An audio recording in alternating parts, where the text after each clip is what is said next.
Du Fils et du Saint-Esprit. Amen. Toi qui aimes ceux qui s'aiment, toi qui es l'amour, dans nos vies comme un poème, fais chanter l'amour. Évangile de Jésus-Christ selon saint Marc. En ce temps-là, Jésus arriva dans le territoire de la Judée, au-delà du Jourdain. De nouveau, les foules s'assemblèrent près de lui, et de nouveau, comme d'habitude, il les enseignait. Des pharisiens l'abordèrent, et pour le mettre à l'épreuve, ils lui demandaient: est-il permis à un mari de renvoyer sa femme? Jésus leur répondit: que vous a prescrit Moïse? Ils lui dirent: Moïse a permis de renvoyer sa femme à condition d'établir un acte de répudiation. Jésus répliqua: c'est en raison de la dureté de vos cœurs qu'il a formulé pour vous cette règle. Mais au commencement de la création, Dieu les fit hommes et femmes.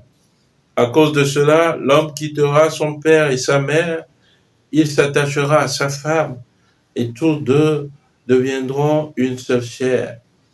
Ainsi, ils ne sont plus deux, mais une seule chair. Donc, ce que Dieu a uni, que l'homme ne le sépare pas.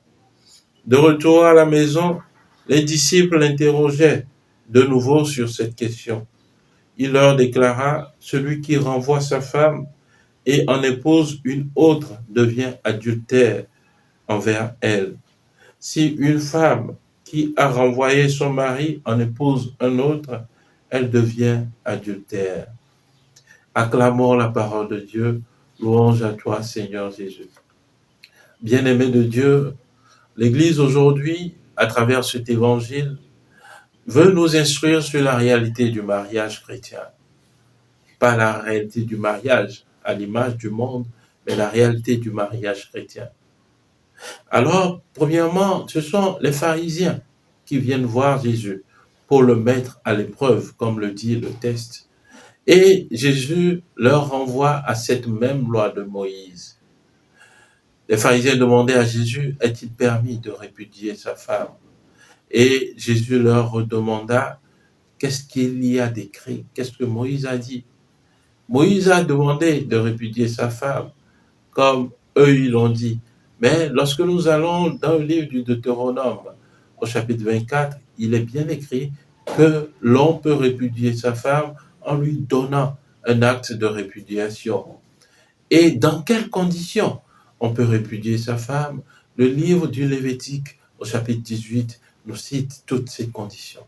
En fait, il s'agit des conditions d'inceste, où un père va avec sa fille, où un fils va avec sa mère, des conditions d'inceste où des hommes vont entre eux, où des femmes vont entre eux. Voilà. Ce sont dans ces conditions que Moïse permet qu'on puisse répudier sa femme. Voilà pourquoi Jésus leur dit que c'est en raison de votre dureté de cœur que Moïse a permis cela. Mais au commencement, il n'en était pas ainsi. Hommes et femmes, Dieu les créa. Il n'en est pas autre.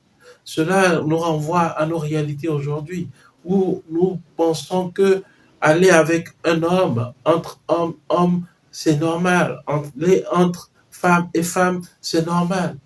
Hein? Nos frères ivoiriens disent devenir woubi, quoi. Les woubi, c'est normal. Non. Au commencement, il n'en était pas ainsi. Et on ne peut pas en faire une loi aujourd'hui. Jamais. Alors, bien-aimé, Dieu, en établissant la création, il a pensé à la diversité. Hommes et femmes, Dieu les établit. Et c'est ce que Jésus enseigne à ses détracteurs, aux pharisiens et à ses disciples aujourd'hui. Mais au commencement de la création, Dieu les fit hommes et femmes. À cause de cela, l'homme quittera son père et sa mère et s'attachera à sa femme. Et tous deux ne feront qu'une seule chair. chers frères, chères sœurs, alors cela nous renvoie à tout ce que nous vivons aujourd'hui par rapport au divorce, par rapport aux situations diverses de mariage dans lesquelles nous sommes plongés. Ce qu'il y a à retenir, c'est que nous manquons de discernement dans le choix de nos conjoints. Lorsque nous retournons à ce premier livre de Moïse, le livre de la Genèse, nous voyons clairement que c'est Dieu qui décide que, il n'est pas bon que l'homme soit seul. Il a créé les animaux, mais l'homme n'a pas trouvé satisfaction auprès des animaux. Alors Dieu lui dit qu'il va faire une aide qui lui est semblable. Il endormit l'homme, il créa une femme. Et le texte nous dit que c'est Dieu qui amena cette femme à l'homme, vers Adam. Et voyant cette femme, l'homme fut comblé. Alors pour moi aujourd'hui, lorsque j'ai des choix de vie à faire, c'est en fait Dieu qui doit m'amener l'homme de ma vie. Ce n'est pas moi à moi d'aller vers. Non, c'est dans la prière que je demande à Dieu de guider un homme semblable à son cœur, qui puisse m'aimer tel que lui, notre Dieu, nous aime. C'est à l'homme de demander dans la prière cette vertu du mariage, d'aller vers véritablement son âme sœur.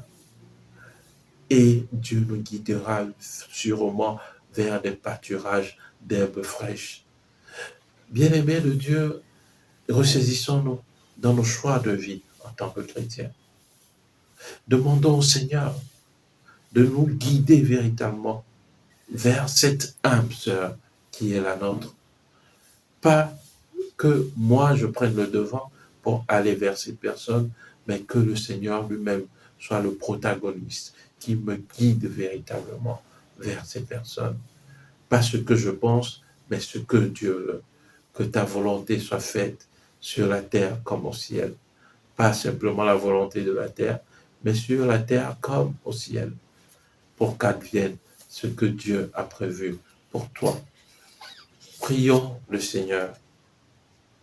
Dieu Tout-Puissant, nous t'en prions, accorde-nous de conformer à ta volonté nos paroles et nos actes dans une inlassable recherche des biens spirituels. Par Jésus-Christ, ton Fils, notre Seigneur, qui vit et règne avec toi dans l'unité du Saint-Esprit, Dieu pour les siècles des siècles. Amen. Et que Dieu Tout-Puissant vous bénisse, le Père, et le Fils, et le Saint-Esprit. Amen. Excellente journée de prière et de travail. Que les bontés de Dieu nous accompagnent. Amen.